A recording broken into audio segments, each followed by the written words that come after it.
തെളിച്ചമേകാൻ പൊൻപുലർക്കാലം വെളിച്ചമാകും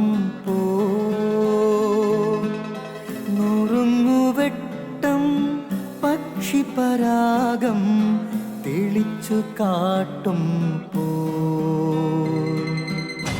വരുന്നു ദൈവം മനസ്സിനുള്ളിൽ തിളക്കമേകിടാൻ തരുന്നു ധ്യാന പ്രകാശമാർക്കും വിളക്ക് വയ്ക്കുമ്പോൾ നുറുങ്ങുവെട്ടം ഇറങ്ങിടട്ടെ ഹൃദന്തമെല്ലാം യുഗപ്രകാശത്താൽ മറഞ്ഞിടട്ടെ മനാന്ധകാരം യുഗപ്രസാദത്താൽ നുറുങ്ങുവെട്ടം.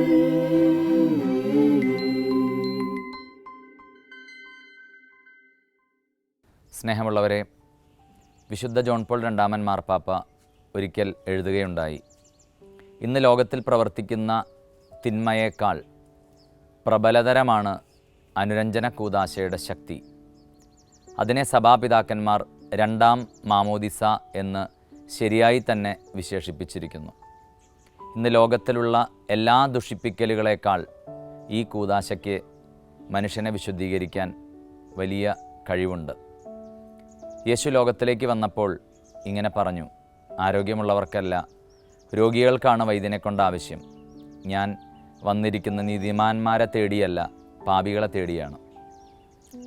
ഒരു 10 വയസ്സുകാരൻ, ഒരു കൊച്ചുകുഞ്ഞ് ഒരു പ്രഭാതത്തിൽ ഒരു സ്വപ്നം കണ്ടുണർന്നു. ഒരു വെളുത്ത കടലാസിനകത്ത് ചുവന്ന മഷി കൊണ്ട് ആരോ എഴുതിയിരിക്കുന്നു, ഒരു കുർബാനയ്ക്ക് ഒരു കുമ്പസാരം. അന്നതിൻ്റെ അർത്ഥം ആ കുഞ്ഞിന് മനസ്സിലായില്ല. ഇന്ന് വളർന്നു വലുതായി ആ കുഞ്ഞ് ഒരു വൈദികനാണ്, വിശുദ്ധിയും അഭിഷേകവും നിറഞ്ഞു നിൽക്കുന്ന ഒരു പുരോഹിതൻ. ആഴ്ചയിൽ ഒരു പ്രാവശ്യമെങ്കിലും കുമ്പസാരിക്കുന്ന ആ വൈദികൻ ഇങ്ങനെ ഒരു സ്വപ്നം പറഞ്ഞു, ഒരിക്കൽ ഞാൻ ഒരു കുർബാനയ്ക്ക് ഒരു കുമ്പസാരം എന്ന ആ ഒരു അവസ്ഥയിലേക്കെത്താൻ ദൈവം എന്നെ സഹായിച്ചേക്കും. പ്രിയമുള്ളവരെ, ആരോഗ്യമുള്ളവർക്കല്ല രോഗികൾക്കാണ് വൈദ്യനെ കൊണ്ട് ആവശ്യം. നീതിമാന്മാരെ തേടിയല്ല, പാപികളെ തേടിയാണ് ഞാൻ വന്നിരിക്കുന്നത് എന്നരുൾ ചെയ്ത ഈശോ അനുരഞ്ജന കൂദാശയുടെ ആ ഒരു ശക്തിയിൽ നമ്മളെയും നമ്മുടെ ജീവിതത്തെയും വിശുദ്ധീകരിക്കാൻ ശക്തനാണ്.